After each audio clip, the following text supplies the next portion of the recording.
Hello, magandang araw po sa inyo dyan. Welcome back po sa ating YouTube channel, Pobreng Maestro TV. Ngayong araw po ay tuturo natin paano nga ba ako nakakuha o paano ko nga ba nakuha yung 300,000 followers sa Facebook. Ayan, at please subscribe po sa ating YouTube channel, Pobreng Maestro TV, para updated ka po sa mga pinopost natin, yung mga tips paano ko nga ba nakuha yung 300,000 followers sa Facebook. Ayan, kung handa ka na, let's go, panoorin nyo to. Ayan, paano ko nga ba nakuha yung 300,000 followers sa Facebook? Nag-start pa ako sa aking pagbablog sa Facebook July 2024. Doon pa ako nag-start sa pagbablog.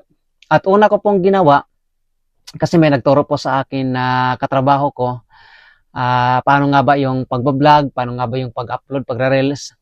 At dahil nga po tinuturuan niya ako, dahil siya po ay nauna ng mag-vlog, hindi po ako naniniwala sa mga sinasabi niya na kumikita po sa pagpe-Facebook, sa pagbablog.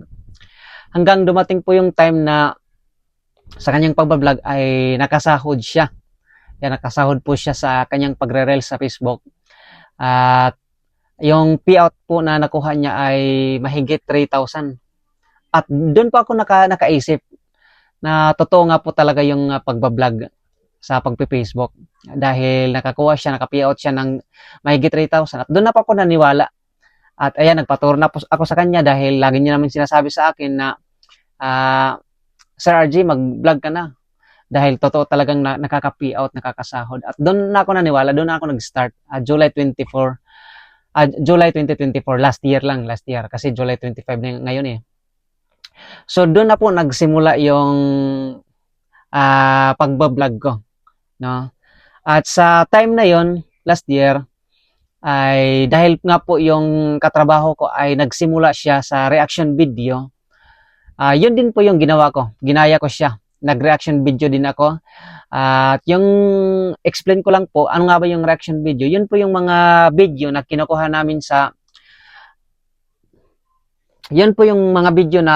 namin sa ibang platform, katulad ng TikTok, YouTube, at sa ibang social media platform. Kinukuha po namin doon yung video, tapos dinadownload namin, tapos ine-edit po namin. Ine-edit namin sa CapCut.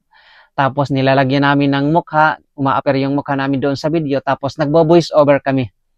Yun po yung reaction video na ginagawa namin. Pagkatapos ay ina-upload na po namin sa Facebook. Yun po yung tawag doon ay reaction video. Doon po ako nagsimula sa aking pagbablog. At sa time na yon ay nag-upload pa ako siguro mga 3 times a day. Nag-upload ako ng reaction video. Umaga, tanghali, tapos hapon o gabi, nag-upload ako palagi ng reaction video. Hanggang dumating po yung time na mayroon akong isang reaction video na nag-viral. Umabot po siya ng 2 million views. At sa linggo na po yun, mula nung nag-start ako mag-vlog, na-unlock ko po yung monetization tools ni Facebook, yung stream ads, yung ads on reels, at saka yung bonuses. Yun, na-unlock ko po lahat kaagad. Yung linggo na yun na nag-start ako, kasi mayroon kaagad akong reaction video na nag-viral, umabot ng 2 million views. Kaya na-unlock ko po yung mga monetization tools ni Facebook. At doon na po nag-start yung earnings ko. Pagka August, start na po yung earnings ko. Upload pa ako ng reaction video, yung usual na ginagawa ko. At hanggang po ay lumalaki na yung followers ko. Siguro sa 1 million views na video na ina-upload ko, nakakakuha po ako ng 1,000 to 2,000 followers. Ang laki po yung naidadagdag ko. At doon na po nag-start yung earning ko last year, nung nag-start ako sa pag-vlog, pag-reaction video. At hanggang September, doon na po ako nag-start maka-payout. Alam niyo po ba yung first payout ko sa Facebook ay 5,000 plus. Yun po yung first payout ko kay Facebook, 5,000 plus. Or 7,000 nga ba yun? Basta yun yung first payout ko. Kasi yun, $137 yun yung first payout ko. September yun, last year, 2024. At doon po ako mas naniwala talaga na totoo talaga yung pagbablog. Kaya mas sinipagan ko po yung pag-upload ng reels, yung pakikipag-engagement, kasi may income na po. No? Nag-generate na po yung earnings natin doon sa Facebook. At hanggang po nag-August, marami na po akong mga million views na na-upload. At nung mag-August po, o August sa September. Tapos nung October po, na second payout ko po ay naka-payout pa ako ng 40,000 pesos. Kasi yung earnings ko nun ay $712 ata yun, kung di ako nagkakamali. Yun po yung second payout ko, 40,000. Hanggang mas ginalingan ko po, tinuduhan ko po, palagi akong nag-upload at marami akong mga nagbabiral ng mga videos. Doon po lumalaki yung followers ko. Kaya yung susi po talaga ng pagdami ng followers, hindi lang engagement, dapat po mayroon ka palaging content. Content po talaga, mayroon kang video, may reels ka talaga na ina-upload everyday para tumaas palagi yung performance mo, yung followers mo. At doon po, sa time na yon, October last year, naka 60,000 followers kaagad ako ng October na yon. Imagine mo, nag-start ako July, tapos magka-October 2024, naka 60,000 followers po kaagad ako. Yun po yung bilis ng followers ko nung nag-start ako sa pagbablog. Kaya mas tinuduhan ko pa hanggang umabot sa December, yung payout ko mas lumalaki pa. Ayan, hanggang this year, January, ay umabot na po ako ng 100,000 followers nung January. Kaya blessing po talaga at lumaki kagad yung followers ko, mas dumagdag pa, mas dumami pa at saka dumadami yung mga million views. At ayun po, hanggang po ngayong year, March, umabot po ako ng 200,000 followers noong March 8 this year lang po. At yung month na po yun, ay naka-payout po ako ng $1,600. Kaya po yung value na that time, siguro mga 55. Kaya naka-payout po ako ng mahigit 90,000 pesos that time, this year, March 2025 na. Kaya doon po nag-boom yung followers ko. Mas dumami talaga, umabot ako ng 200,000 followers. At yan, hanggang tinuloy ko lang po, yung pagre-reaction video, pag-upload. Although mahirap po, binabalansi ko po yung time ko sa pag-edit at saka sa trabaho ko bilang isang guro. Kaya medyo mahirap din, no, balansehin yung time at saka yung pag-upload natin ng reels sa Facebook kasi kailangan din natin eh. Kaya naging extra income ko po yung pagbablog. Kaya mula nung April, nakakuha na po tayo ng sasakyan, no, hulugan. Ay bunga po yan ng ating pagpi-Facebook, yung ating pagbablog sa Facebook. Kaya thank you po sa Panginoon at nakuha natin yun. At kaya worth it po talaga yung pagbablog. No, worth it po talaga.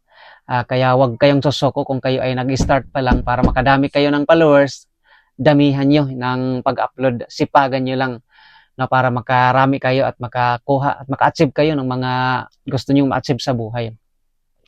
Kaya hanggang ngayon po, ngayong July po, ay umabot na po ako ng 300,000 followers. Imagine nyo po, isang taon ko po na pagbablog sa Facebook, umabot na po ako ng 300,000 followers. At ngayon po, 310,000 followers na po ako. Kaya blessing po, mas malaki po yung naidagdag talaga. No? Kaya kayo po, kapag nag-start pa lang kayo, huwag nyo agad i-expect na malaking followers ka agad madadagdag. Yung susi po talaga, dapat may content kayo. Kasi pag yung content nyo ay nag-viral, maraming viewers, marami po yung magpapalo sa inyo. Doon po kayo makakahakot ng followers at mga viewers na legit. No? Kaya mas maganda po talaga na sipagan nyo, galingan nyo lang. No? Kahit mahirap, sige, porsigido lang dapat. Kahit nakakatamad na, sige, upload pa rin. Kasi time will come talaga. May isang video ka na magbabiral, doon mo masasabi worth it talaga yung pinaghirapan mo. Kasi mag-generate na yung income mo, tuloy-tuloy na yan. Kaya napakaganda po na ipagpatuloy nyo lang yung nasimulan nyo. Kaya ako bilang isang vlogger, no, dito sa Facebook natin, worth it po talaga. Dahil ngayon meron na tayong 300,000 followers at tuloy-tuloy na po yun, yung pagbablog natin. Kaya ngayong July po, nag-stop na po ako sa reaction video. Nag-stop na po ako sa reaction video at nag-turn on na po yung new vlogging ko, yung mga content ko. Doon sa pagtuturo, yung mga entertainment videos kasama yung mga estudyante ko. Kaya iniwasan ko na po yung pagre-reaction video kaya dahil nga po ay palagi akong nakaka-copyright. Kasi yun nga po sabi ko sa inyo kanina na kinukuha po namin yung mga video sa ibang social media platform at ini-edit namin saka namin na-upload sa Facebook. Minsan po nakaka-copyright pa ako doon, kaya hininto ko na po yung reaction video at dito na po ako sa mga original content na video na ginagawa ko araw-araw at ina-upload ko sa Facebook. Dahil gusto ko nang maiwasan yung mga copyright na yan. Kaya kayo, kung saan kayo nagiging masaya sa inyong pagbablog, tuloy nyo lang. No, kung saan kayo nag-start, tuloy nyo lang. Kahit konti lang yung viewers, konti pa lang yung followers niyo kasi doon naman talaga kami nag-start eh. Doon naman kami nagsimula sa maliliit na followers at maliit yung viewers. Hanggang palaki ng palaki, sige yung pag-upload namin ng video at doon na po. At mas napansin na po kami ni algorithm kaya nirecommend na niya yung mga videos namin sa wider audience. Kaya kayo po, kapag nakatungtong na kayo ng 20,000 followers pataas, yan, tuloy-tuloy na po yan yung mga followers may dadagdag araw-araw. Kaya proud po ako sa inyo bilang isang content creator. Pagpatuloy nyo lang. At ito po yung kwento ko, paano ko po nakuha yung 300,000 followers. Yan, dahil hindi pa ako sumuko, hindi pa ako huminto, nagpatuloy pa ako. Kaya kayo, makukuha nyo rin yung gusto nyong maabot. Kaya tuloy lang tayo. Huwag kayong hinto para makakuha kayo ng at mayroon kayong ma-achieve sa inyong buhay. No? So, salamat po sa inyong panonood. Please support po sa ating YouTube channel, Pobreng Maestro TV, at para sa mga tips na i-content natin sa susunod na video natin. Kaya keep subscribe at pakipollow na rin sa ating Facebook, RJ Habulin. At mayroon po tayong page sa Facebook, Pobreng Maestro TV din. Kaya pakipollow po din at para updated po tayo sa mga ginagawa nating video araw-araw. Kaya maraming salamat po sa inyong panonood at I hope mayroon kayong nakuha at natutunan sa akin paano ko nga ba nakuha yung 300,000 followers sa loob po ng isang taon. Ayan. So, thank you for watching.